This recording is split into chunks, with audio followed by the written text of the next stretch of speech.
Hello students, welcome back to your channel target semester. This is educator Simran. आज का topic आपका है regression. Regression जो है आपका स्टार्ट हो गया है यूनिट फोर्थ। आप अगर एलयू के स्टूडेंट हो, एलयू थर्ड सेमेस्टर स्टूडेंट हो, तो आपका फोर्थ यूनिट स्टार्ट हो गया है रिग्रेशन।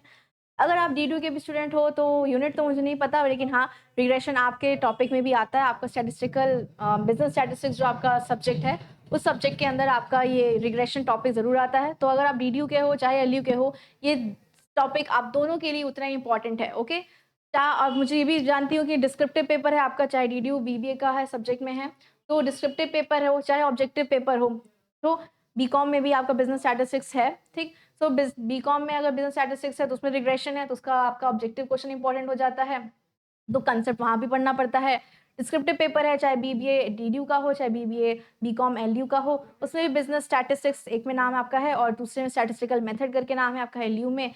तो उसमें भी आपका रिग्रेशन टॉपिक इंपॉर्टेंट हो जाता है। तो आज इस टॉपिक को शुरू करते हैं, रिग्रेशन समझते हैं क्या होता है।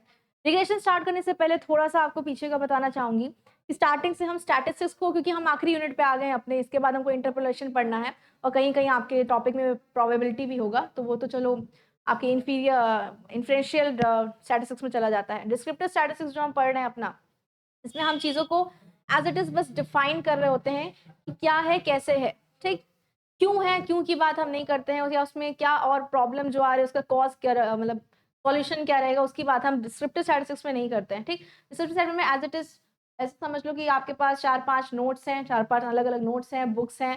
उस बुक में से जो जो चीज़ें हैं, जो जो जिसने बताया है, उस सारी चीज़ों को आपने अपने लिए एक जगह पे नोट डाउन कर लिया, अपने से एक उसको अपने लैंग्वेज में उसको समझने के लिए उसको लिख दिया, तो वो आपका डिस्क्रिप्टिव स्टैटिस्टिक्स का पार्ट हो जाएगा। ठीक, उसको लिखने के लिए आपने क्या पता कोई टेस्ट लगाया हो, कोई चीज़ों को एनालाइज किया हो, तो एनालिसिस उसमें भी होता है। उसमें भी आप एनालाइज कर रहे हो, इस नोट्स को पढ़ रहे हो, दूसरे को पढ़ रहे हो, तीसरे को पढ़ रहे हो, कंपेयर कर रहे हो, कंपेयर करके देख रहे हो कि क्या आपका आंसर आएगा। ठीक, तो आप डिस्क्रिप्टिव स्टैटिस्टिक्स पढ़ रहे हो पहली बात। ठीक, आपका बिजनेस स्टडीज हो चाहे स्टैटिस्टिकल मेथड हो, दोनों में ही आप डिस्क्रिप्टिव स्टैटिस्टिक्स मेनली पढ़ते हो। ठीक, स्टार्ट कहाँ से किया था हमने, इसके मेजर्स जो हमने पढ़ना शुरू किया था वो कहाँ शुरू हुआ था, वो आपकी सेंट्रल टेंडेंसी शुरू हुआ था। सेंट्रल टेंडेंसी जो हम शुरू किए तो उसमें आपने क्या पढ़ा था, मीन क्या होता है, मीडियन क्या होता है, मोड क्या होता है, तीनों का कहाँ क्या यूज है, मीन कब यूज करेंगे हम, मीडियन कब यूज करेंगे और मोड कब यूज करेंगे, इन तीनों का ही आपने डिटेल में जान चुके हो कि कब क्या यूज करने वाले हैं हम। ठीक, कुछ कुछ आपके जो फर्स्ट इंट्रोडक्शन लेक्चर्स होंगे जिस भी टॉपिक को हम पढ़ रहे हैं, उसका आपको यूट्यूब पे अवेलेबल भी होगा, तो उसको एक बार आप जाके रेफर कर सकते हो। ठीक है? तो हमने सेंट्रल टेंडेंसी शुरू किया था, मीन मीडियन मोड निकाल मतलब एवरेज निकालना शुरू किया था। मेनली आप सेंट्रल टेंडेंसी में एवरेज निकालते हो। ठीक, कि आपका पूरा डेटा जो आपने डेटा कलेक्शन किया है, चाहे वो सैंपल से किए हो चाहे पूरा पॉपुलेशन का ही क्यों ना किए हो, पॉपुलेशन का पूरा किए हो तो सेंसस नहीं हो जाएगा, पॉपुलेशन में से एक छोटा पार्ट किए हो तो वो सैम्पलिंग हो जाता है, सैंपल हो जाता है। ठीक, तो सैंपल का करो, सैंपल जो डाटा कलेक्ट हुआ या पूरा पॉपुलेशन का डेटा जो कलेक्ट किया, उस डेटा कलेक्शन के बाद आपने उसका एवरेज निकाल लिया, ताकि आपको पूरा डेटा को कहीं आइडेंटिफाई करना हो, दिखाना हो, रिप्रेजेंट करना हो, तो आपने एक एवरेज उसका निकाल लिया, मीन मीडियन मोड निकाल दिया, जो भी उसमें सुटेबल होगा। ठीक, इसको निकालने के बाद अब आपने थोड़ा सा और आगे बढ़े, क्योंकि देखो कुछ ना कुछ क्रिटिसिज्म आया, कुछ ना कुछ प्रॉब्लम आई, लिमिटेशंस आई, लिमिटेशन आने की वजह से ही आप आगे फिर बढ़ना शुरू किए। तो अब आगे बढ़े, जब आगे बढ़े हो तो फिर देखा कि आपको डिस्पर्जन पढ़ने की जरूरत आ गई। डिस्पर्जन क्यों पढ़ने की जरूरत आ गई, क्योंकि आपको ये देखना था कि जो आपका डेटा आपने एवरेज निकाला था, वो एवरेज निकालने पे वो आपके मीन, जो भी आपने एवरेज मीन से निकाला हो, मीन मीन निकाला तो आपके मीन से, आपके एवरेज से आपका जो भी डेटा कलेक्ट हुआ है कितना स्कैटर्ड है, कितना डिफरेंस है, कितना डेविएटेड है, तो वो डेविएशन निकालने के लिए, डिस्पर्जन देखने के लिए आपने डिस्पर्जन के मेजर्स को लगाया, जिसमें आपने क्या क्या पढ़ा, रेंज पढ़ा, इंटर क्वार्टाइल पढ़ा, परसेंटाइल पढ़ा, ठीक, क्वार्टाइल पढ़ा, फिर मीन डेविएशन पढ़ा और स्टैंडर्ड डेविएशन पढ़ा। कुछ ना कुछ क्रिटिसिज्म इसमें भी थे, रेंज में, इंटर क्वार्टाइल, मीन वाले में। फिर जाके आपका एक पॉपुलर एक मेजर यूज करने वाला मेजर आ गया जिसको कहते हैं स्टैंडर्ड डेविएशन। ठीक, उसका भी रीजन मैंने बता चुका है कि क्यों मीन डेविएशन, देखो रेंज क्वार्टाइल और ये परसेंटाइल जो है ये तो आया था, इसके बाद मीन डेविएशन आया। मीन डेविएशन ने बहुत ही वास्ट चेंज लाया आपके इन 3 मेजर्स के अलावा। ठीक, वास्ट चेंज लाने के बाद फिर इसमें कुछ और मॉडिफिकेशन करके स्टैंडर्ड डेविएशन निकाला गया। ठीक, इसका रीजन मैंने बता चुकी हूँ क्लासेस में। तो स्टैंडर्ड डेविएशन जब निकाला गया तो वो पॉपुलरली यूज होने लगा। ठीक, अब डिस्पर्जन भी हो गया, यहाँ खत्म हो गई बात, डिस्पर्जन भी हमने पढ़ लिया मैम। अब क्या करें हम, इसके बाद जो आपका टॉपिक आता है वो आता है क्या, आपको मैं एक देखो कहानी समझा रही हूँ स्टार्टिंग से एंड तक का, कि स्टैटिस्टिक्स कैसे शुरू हुआ है और कहाँ तक वो जा रहा है। ठीक, तो फिर उसके बाद जब आपने डिस्पर्जन देख लिया, स्कैटर्डनेस देख लिया, डेविएशन देख लिया, डेविएशन देखने के बाद अब ये जो डेविएशन आपने देखा है, ये मीन में, मीडियन में और मोड में, इन तीनों में किस तरफ ज्यादा स्कैटर्ड है, किस तरफ ज्यादा डेविएटेड है, उसका स्क्यूनेस किस तरफ है, किस तरफ ज्यादा वो डिस्ट्रीब्यूशन उसका ज्यादा हाई है या लो है। तो स्क्यूनेस फिर हमने पढ़ा कि आपका जो डेटा है वो नॉर्मल डिस्ट्रीब्यूशन में था, एकदम बीच में था, ठीक, mean median mode is equal, तीनों बराबर है, कि पॉजिटिव में है, कि mean is greater than median and is greater than mode, ठीक। तो ये पॉजिटिव हो गया। और नेगेटिव क्या हो गया कि जब mean is less than median, median is less than mode, तो वो नेगेटिवली स्क्रूड हो गया। तो किस तरफ स्क्रूड है ज्यादा, किस तरफ वो स्कैटर्ड है, इस राइट साइड की लेफ्ट साइड, पॉजिटिवली की नेगेटिवली, इसकी बात आपकी स्क्यूनेस ने कर दी थी। स्क्यूनेस ने तो ये बता दिया किस तरफ स्कैटर्ड है, ये देख लो। फिर क्यूटोसिस आया था, क्यूटोसिस कहा था स्कैटर्डनेस तो आपकी स्क्यूनेस बता ही दे रहा है कि इधर है कि इधर है, ठीक। लेकिन क्यूटोसिस ने क्या बताया कि अब हम आप पीकनेस देखेंगे, पीकनेस देखेंगे और फ्लैटनेस देखेंगे। फ्लैट है तो मतलब ज्यादा दूर है, स्प्रेड आउट ज्यादा है, मीन से बहुत दूर है, तो उसको नेगेटिव कहा गया। मीन के पास है तो उसको हमने पीक पे लेके गए उस ग्राफ को, तो वो ज्यादा ऊंचा है, मतलब मीन के एकदम करीब में है, तो करीब में है तो वो ज्यादा रेलेवेंट कहा गया उस पीकनेस की। पीकनेस के बेसिस पे उसने जनरली कुटोसिस ने पीकनेस के बेसिस पे अपना रिजल्ट बताया कि आपका डेटा कैसा होगा, ठीक। चलो ये भी हो गया। तो यहाँ तक तो हमने जो देखा था वो सब यूनी मॉडल था, यूनी मॉडल था। यूनी मॉडल मॉड्यूल में क्या था, यूनी मॉडल में आता है कि आप में सिंगल एक वेरिएबल था, सिंबल एक एक्स वेरिएबल थे, एक्स में बहुत सारे आइटम्स थे, उन आइटम्स का आपने चाहे मीन डेविएशन निकालो, स्टैंडर्ड डेविएशन निकालो, स्क्यूनेस निकालो, कुटोसिस निकालो, ठीक, कर लिया एक आइटम का।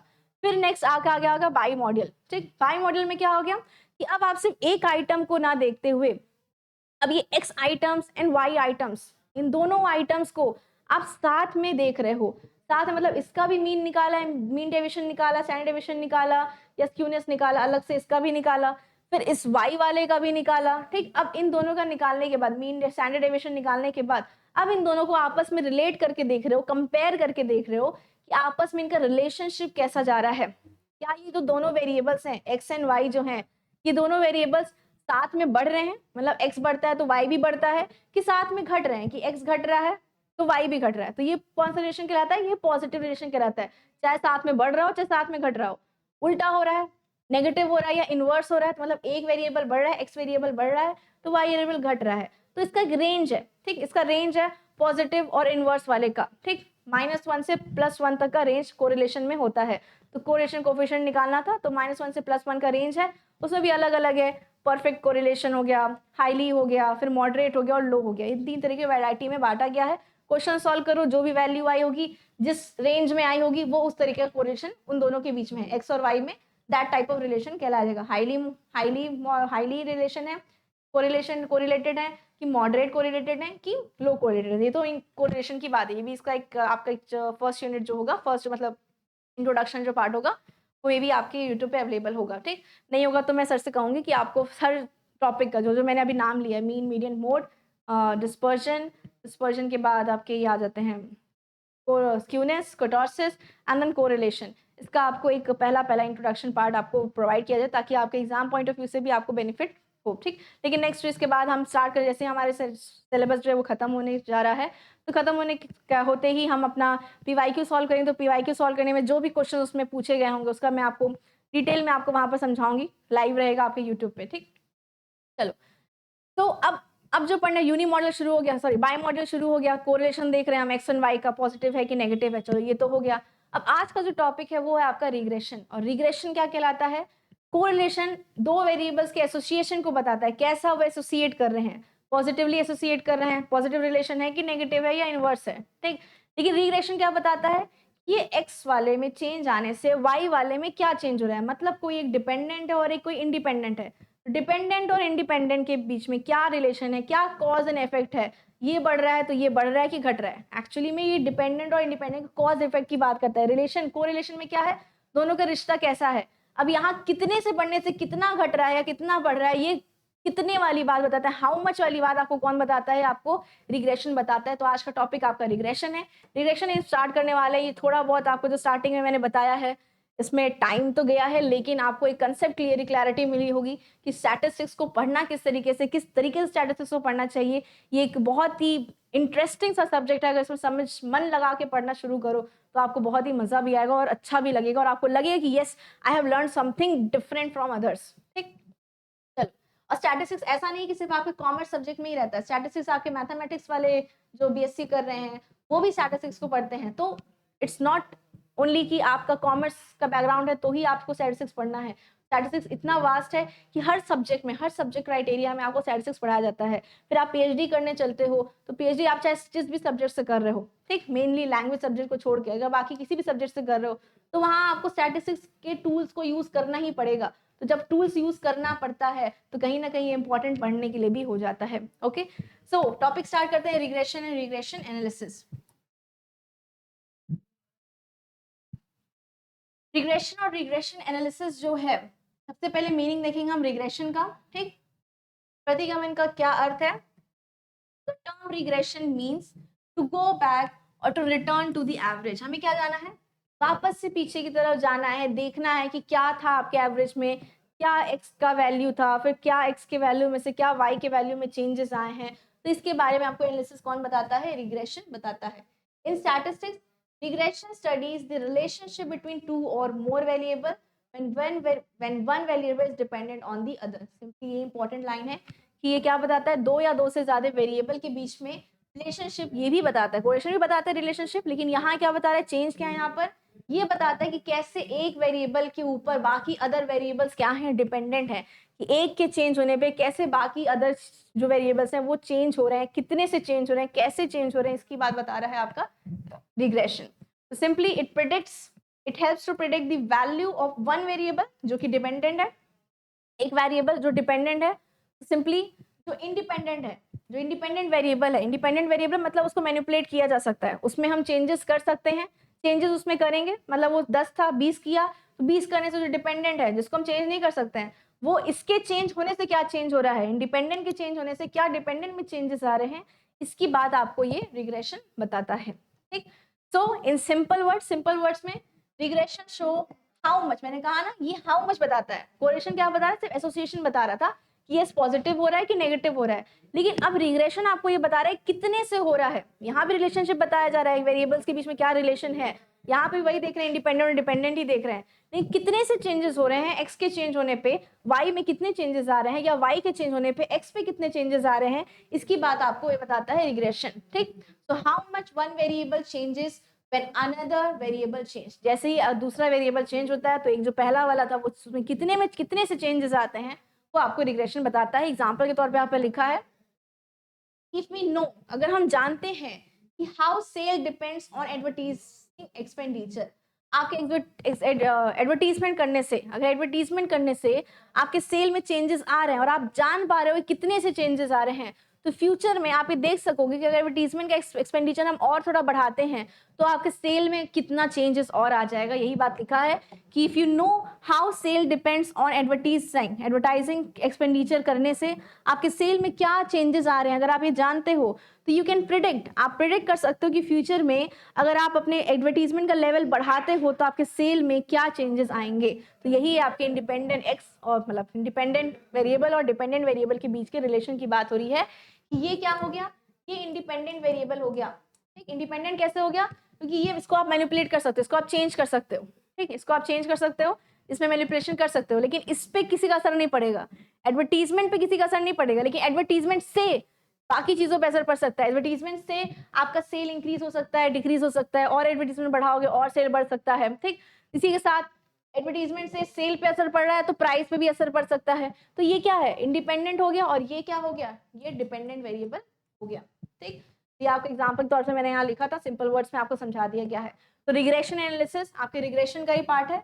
रिग्रेशन एनालिसिस में स्टैटिस्टिकल टेक्निक्स यूज होते हैं जिसमें आप देखते हो, स्टडी करते हो किस चीज की, the nature and strength of the relationship. अब आप नेचर देखते हो, किस नेचर का आपका वेरिएबल है, डिपेंडेंट है कि इंडिपेंडेंट है, पहले आप ये आइडेंटिफाई करते हो कि एक्स इंडिपेंडेंट है कि वाई इंडिपेंडेंट है, कि वाई डिपेंडेंट है कि एक्स डिपेंडेंट है। ये आप एनालाइज करते हो, नेचर देखते हो अपने वेरिएबल्स का, और नेचर देखने के बाद ये देखते हो कि कौन किस पे ज्यादा असर पड़ता है, किसका क्या स्ट्रेंथ है, कौन ऊपर है, कौन डिपेंडेंट है, कौन इंडिपेंडेंट है, किसके चेंज होने पे किस पे कैसा असर पड़ रहा है, इसकी बात आप करते हो रिग्रेशन एनालिसिस में।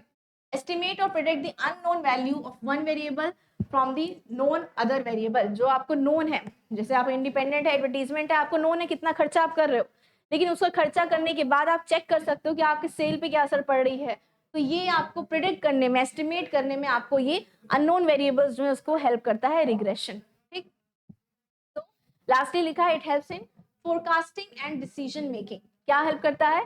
फोरकास्ट करने में और डिसीजन मेकिंग करने में आपको रिग्रेशन क्या है, वो हेल्प करता है। ओके, ठीक है, आगे देखा जाए। चलो आगे देखते हैं। आगे नेक्स्ट स्लाइड पे आपके दिया गया है कि कोरिलेशन और रिग्रेशन में मेन डिफरेंस क्या है। बच्चे बहुत कंफ्यूज होते हैं कि मैम दोनों तो एक ही बात कह रहे हैं, लेकिन नहीं, दोनों एक ही बात नहीं कह रहे हैं। कोरिलेशन और रिग्रेशन में डिफरेंसेस हैं, तो उसको इसलिए मैंने यहाँ पर ऐसे आपके सिलेबस में दिया नहीं था कि आपको दिखाऊं मैं कि कोरिलेशन और रिग्रेशन में डिफरेंस क्या है, बट इन जस्ट इसलिए कि आपका कंसेप्ट क्लियर हो जाए, तो इसलिए आपको यहाँ पर मैं सोची दिखा दूं। ठीक, तो मीनिंग देखेंगे तो मेजर्स क्या, कोरिलेशन क्या करता है, मेजर करता है डिग्री ऑफ रिलेशनशिप। डिग्री बताता है ना कि परफेक्ट है क्या, डिग्री में चलो सिर्फ 3 डिग्री आपके हैं, पॉजिटिव है, नेगेटिव है मतलब इनवर्स है, या जीरो है, कोई रिलेशन नहीं है, या नो, जीरो रिलेशन बोलो या नो रिलेशन बोलो। ठीक, ठीक, इसके बाद आपको कौन बताता है, कोरिलेशन बताता है। अब यहाँ क्या बताता है, रिग्रेशन बताता है कॉज एंड इफेक्ट, क्या असर पड़ रहा है, क्या कॉज है, क्या इफेक्ट पड़ रहा है आपके वेरिएबल्स के बीच में, इसको प्रिडिक्ट करता है रिग्रेशन। पर्पस क्या है, how strongly variables are related, कितने स्ट्रांगली वेरिएबल्स रिलेटेड हैं। कितने स्ट्रांगली का मतलब यहाँ पर हमने बताया था एक परफेक्ट कोरिलेशन होता है, ठीक, फिर हाईली कोरिलेटेड होता है, फिर मॉडरेट होता है, फिर लो होता है या वीक होता है, लो बोलो चाहे वीक बोलो। तो कितने स्ट्रांगली वेरिएबल्स रिलेटेड है ये बताता है आपका कोरिलेशन, और वहीं पर प्रिडिक्ट करता है कैसे वन वेरिएबल के चेंज होने से दूसरा वेरिएबल चेंज हो रहा है, मतलब इंडिपेंडेंट वेरिएबल के चेंज होने से डिपेंडेंट वेरिएबल पे क्या असर पड़ रहा है, ये आपको रिग्रेशन बताता है। दोनों में फर्क है, ये कितना स्ट्रांगली ये लोग आपस में रिलेटेड है ये कोरिलेशन बता रहा है, और इसमें ये बता रहा है कैसे एक से दूसरे पे क्या असर पड़ रहा है, क्या इफेक्ट आ रहा है, क्या कॉज एंड इफेक्ट आ रहा है, ये आपको रिग्रेशन बता रहा है। डायरेक्शन क्या है, नो डिस्टिंक्शन बिटवीन डिपेंडेंट और इंडिपेंडेंट वेरिएबल। यहाँ पर ये कोरिलेशन क्या है, वो डिपेंडेंट कौन सा इंडिपेंडेंट कौन सा इसकी बात कहीं किया ही नहीं। आप क्वेश्चन भी सॉल्व किए होगे तो आप जान रहे होगे, पिछले क्लास में क्वेश्चन सॉल्व किए हैं बहुत सारे। जैसे आपने देखा होगा कि हमने सिंपली स्टैंडर्ड डेविएशन x का निकाला, स्टैंडर्ड डेविएशन y का निकाला, और साथ में कोवेरिएंस करके मतलब कोरिलेट करके उसका हमने आंसर दे दिया कि ये स्ट्रांगली है कि नहीं है। ठीक, बस इतना हमने निकाला था। ये नहीं बताया था वहां पर कि x डिपेंडेंट है कि y डिपेंडेंट है कि y इंडिपेंडेंट है कि x डिपेंडेंट है। इसकी बात हमने क्वेश्चन में की ही नहीं थी। किसी भी न्यूमेरिकल क्वेश्चन में जितना भी क्वेश्चन उठा लो उसमें कहीं पर भी ये बात हमने नहीं की थी। लेकिन अब यहाँ पर हम आइडेंटिफाई करते हैं कौन सा डिपेंडेंट है और कौन सा इंडिपेंडेंट है। रिग्रेशन में हम इसको आइडेंटिफाई करते हैं। ठीक, रिजल्ट कैसा जाता है, जो r से डिनोट करते हैं कोरिलेशन को, ये -1 to +1 रहता है, ये मैंने पहले बताया हुआ था। लेकिन यहाँ पर रिग्रेशन का इक्वेशन बनाया जाता है, इक्वेशन रहता है कि x is equals to a plus B Y, ऐसे करके आपका रिग्रेशन का इक्वेशन बनते हैं, और इक्वेशन के हिसाब से हम देखते हैं कि रिजल्ट क्या आ रहा है। ठीक, यूज क्या है, मेजर एसोसिएशन, एसोसिएशन देखता है आपस में कितने एसोसिएटेड है, क्या रिलेशन है, पॉजिटिव नेगेटिव। और यहाँ पर एस्टिमेशन और फोरकास्टिंग में हेल्प करता है आपको रिग्रेशन। आप फ्यूचर एस्टिमेट कर सकते हो कि आज अगर इतना चेंज हो रहा है तो फ्यूचर में कितना, इसमें और अगर चेंजेस करते हैं तो फ्यूचर में क्या चेंज आएगा आपके डिपेंडेंट वेरिएबल पे, इसकी बात आपको रिग्रेशन बताता है। And last one, types of relationship only indicate strength, and ये फंक्शन और मैथमेटिकल रिलेशनशिप बताता है आपको रिग्रेशन। सिर्फ इन ये जो है आपको स्ट्रॉन्ग है, वीक है, मॉडरेट है, हाई है, इसकी बात आपको कोरिलेशन बताता है। ठीक, लेकिन यहाँ पर फंक्शनल और मैथमेटिकल मतलब आपको अमाउंट बताता है, कितने से बढ़ रहा है कितने से घट रहा है, ये अमाउंट आपको बताता है ये आपका ये रिग्रेशन एनालिसिस। ठीक, चलो नेक्स्ट आपका टॉपिक आ जाता है kinds and types of regression. अभी तक हमने क्या पढ़ लिया, रिग्रेशन क्या होता है, कोरिलेशन से कैसे अलग है, रिग्रेशन में क्या करते हो, ये सब हमने देख लिया। अब कितने तरीके का आपका रिग्रेशन होता है, तो काइंड आपके दो तरीके के होते हैं, simple regression and multiple regression. जिस तरीके से आपका कोरिलेशन हमने पढ़ा था, single correlation and multiple correlation, तो वैसे सेम आपका रिग्रेशन में भी है। सिंपल में क्या होता है, 2 वेरिएबल्स ही होते हैं, one dependent and other one independent. ठीक, सिंपली ओके। मल्टीपल में क्या होता है, मोर देन 2 वेरिएबल्स होते हैं, एक डिपेंडेंट होता है और 2 और मोर इंडिपेंडेंट हो सकते हैं। ठीक, और वहीं पर एग्जांपल तौर पे लिखा है, जैसे सेल है, वाई है, ऑन एडवर्टीजमेंट एक्स। ठीक, एडवर्टीजमेंट से सेल पे क्या असर पड़ेगा, पहला हो गया sale on advertisement and price, price से और एडवर्टीजमेंट से, एडवर्टीजमेंट कर रहे हो, ठीक, और दूसरा आपके प्रोडक्ट का प्राइस क्या है, इन दोनों चीजों से क्या क्या आपके सेल पे असर पड़ रहा है, इसकी एनालिसिस मल्टीपल रिग्रेशन में आ जाती है। सिंपली यहाँ पर यही लिखा था कि डिफरेंट बेसिस पे आपको डिफाइन किया गया है अपने रिग्रेशन को। नंबर ऑफ वेरिएबल्स के बेस पे देखें तो सिंपल और मल्टीपल हो गया। Next number of nature of equation पे देखें तो एक लीनियर होता है और एक नॉन लीनियर होता है। लीनियर मतलब चेंजेस जो है वो कांस्टेंट है, ठीक। यहाँ पर change in dependent variable proportional to independent variable, same straight line में उसके चेंजेस होते हैं जैसे कोरिलेशन में था आपका। लेकिन नॉन लीनियर है तो मतलब डिपेंडेंट और इंडिपेंडेंट में जो भी चेंजेस आ रहे हैं वो एक डायरेक्शन में ना जाके कहीं ना कहीं ऊपर जा रहा है, फिर नीचे आ रहा है, फिर गिर जा रहा है, ऐसे तरीके होता है। ग्राफ अगर बनाओ तो नॉन लीनियर वाले में चल रहा है और ऐसे हो जा रहा है, ठीक। और लीनियर वाले में क्या होता है, लीनियर वाले में या तो ऊपर जा रहा होता है, ठीक, या तो नीचे आ रहा होता है, मतलब स्ट्रेट लाइन पे ही आपका कोरिलेशन देखने को मिलता है। ये नॉन लीनियर हो गया और ये लीनियर हो गया, ठीक। इस तरीके का रिलेशन आपको कहलाता है on the basis of equation, equation के बेसिस पे। हम यहाँ देखना इक्वेशन आपका यही पढ़ना होता है, आपको सिर्फ लीनियर रिग्रेशन ही पढ़ना है। जिस तरीके से आपको लीनियर कोरिलेशन पढ़ना था सिर्फ, उसी तरीके से आपको लीनियर रिग्रेशन ही बस पढ़ना है, जिसमें दो वेरिएबल्स ही रहेंगे, एक इंडिपेंडेंट एंड एक डिपेंडेंट, ठीक। इक्वेशन बनता है y is equals to a plus B X, ठीक। अब इसमें से एक इंडिपेंडेंट होता है और एक डिपेंडेंट होता है। इक्वेशन सॉल्विंग आपको नेक्स्ट क्लास में बताऊंगी, अभी बस समझो इसको डिटेल में बताएंगे कि ये y इंडिपेंडेंट है कि x इंडिपेंडेंट है और ये a क्या है और ये b क्या है, ठीक। इस इक्वेशन को हम डिटेल में समझेंगे, ठीक। तो अभी लीनियर रिग्रेशन पढ़ना है आपको, सिर्फ एक ही दो वेरिएबल के बारे में पढ़ना है, एक इंडिपेंडेंट और एक डिपेंडेंट, ठीक। इतना बस याद रखो, ओके। तो बेसिस ऑफ इक्वेशन पे भी हमने देख लिया। चलो आप पढ़ ही लो लीनियर रिग्रेशन, ठीक। चलो रिग्रेशन पढ़ लो, नेक्स्ट क्लास में नहीं इसी क्लास में पढ़ेंगे हम। चलो लीनियर रिग्रेशन क्या है, लीनियर रिग्रेशन क्या है, show a straight line relationship. क्या बताता है, दो वेरिएबल्स के बीच में एक स्ट्रेट लाइन रिलेशनशिप बताता है, जिसमें हेल्प करता है, प्रिडिक्ट करता है, help in predict and estimate the value of one variable based on other. एक वेरिएबल के बारे में बताता है, प्रिडिक्ट करने की कोशिश करता है दूसरे वेरिएबल की हेल्प से, ठीक। तो ये कहलाता है आपका लीनियर रिग्रेशन और ये स्ट्रेट लाइन रिलेशनशिप कहता है और ये इंपॉर्टेंट लाइन है, याद रखना, ठीक। इक्वेशन क्या है, y is equals to a plus B X, ठीक। y is equals to a plus B X, यहाँ पर लिख देती हूँ y is equals to a plus B, ये आपका इक्वेशन है, ठीक। चेंज भी हो सकता है, x is equals to a plus B, y भी हो सकता है, क्योंकि दो वेरिएबल्स की बात करें दोनों हो सकता है। सिंपली अब मतलब समझना, अगर ये इक्वेशन के पहले इक्वल टू के पहले लिखा है, जो भी वेरिएबल इक्वल टू के पहले लिखा है तो उसको हम क्या कहेंगे, डिपेंडेंट वेरिएबल कहेंगे, ठीक। उसको हम कहेंगे डिपेंडेंट वेरिएबल, इसके बारे में हमको प्रिडिक्ट करना है, ठीक। ये डिपेंडेंट है इक्वल टू के पहले, मतलब इसका तो आंसर निकालना होगा ना, इसको निकालने के लिए तो इक्वेशन हम बनाया ना, तो ये क्या हो जाएगा, डिपेंडेंट वेरिएबल जिसको हमको जानना है, प्रिडिक्ट करना है, एस्टिमेट करना है, ठीक। एक्स क्या हो जाएगा फिर, जो अंदर की तरफ रहता है इक्वेशन के, इक्वेशन में जो रहता है वो क्या होता है, इंडिपेंडेंट होता है, क्योंकि उसमें ही चेंजेस आते हैं। तो फिर हम आज से देख पाते हैं कि डिपेंडेंट वाले पे क्या असर पड़ रहा है, तो वो क्या हो जाएगा, नोन है, इंडिपेंडेंट वेरिएबल है, ठीक। ए क्या है, इंटरसेप्ट, मतलब value of y when x is 0।